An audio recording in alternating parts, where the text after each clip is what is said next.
Yo, what's up guys, welcome back to the channel, and today I'm going to show you how to use Fidelity's disability insurance services. Alright, if you've been wondering how to use Fidelity's disability insurance services, this video is definitely for you. It's going to be a really quick one. We're not going to waste any time with it at all. I'm just going to give you guys a quick step-by-step guide on how to get this done. So let's jump in straight into it.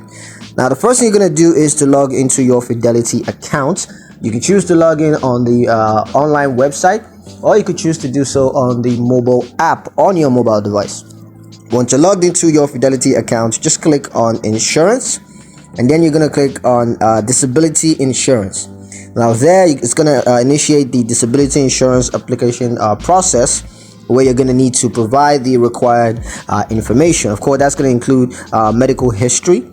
Once that's all done and filled up, you can just choose the disability insurance options, and then you're going to confirm the disability insurance details just to make sure all that details are accurate, and submit that. And once it's done, you're going to be able to monitor the disability insurance activity right here on Fidelity. So yeah, that's pretty much it on how to use Fidelity's disability insurance services. I hope you guys liked the video. Hope you found the information useful enough. If you did, like the video, comment down below, let me know what you thought, share the video with your friends, and subscribe to the channel if you haven't already, and I'll catch you guys in the next one.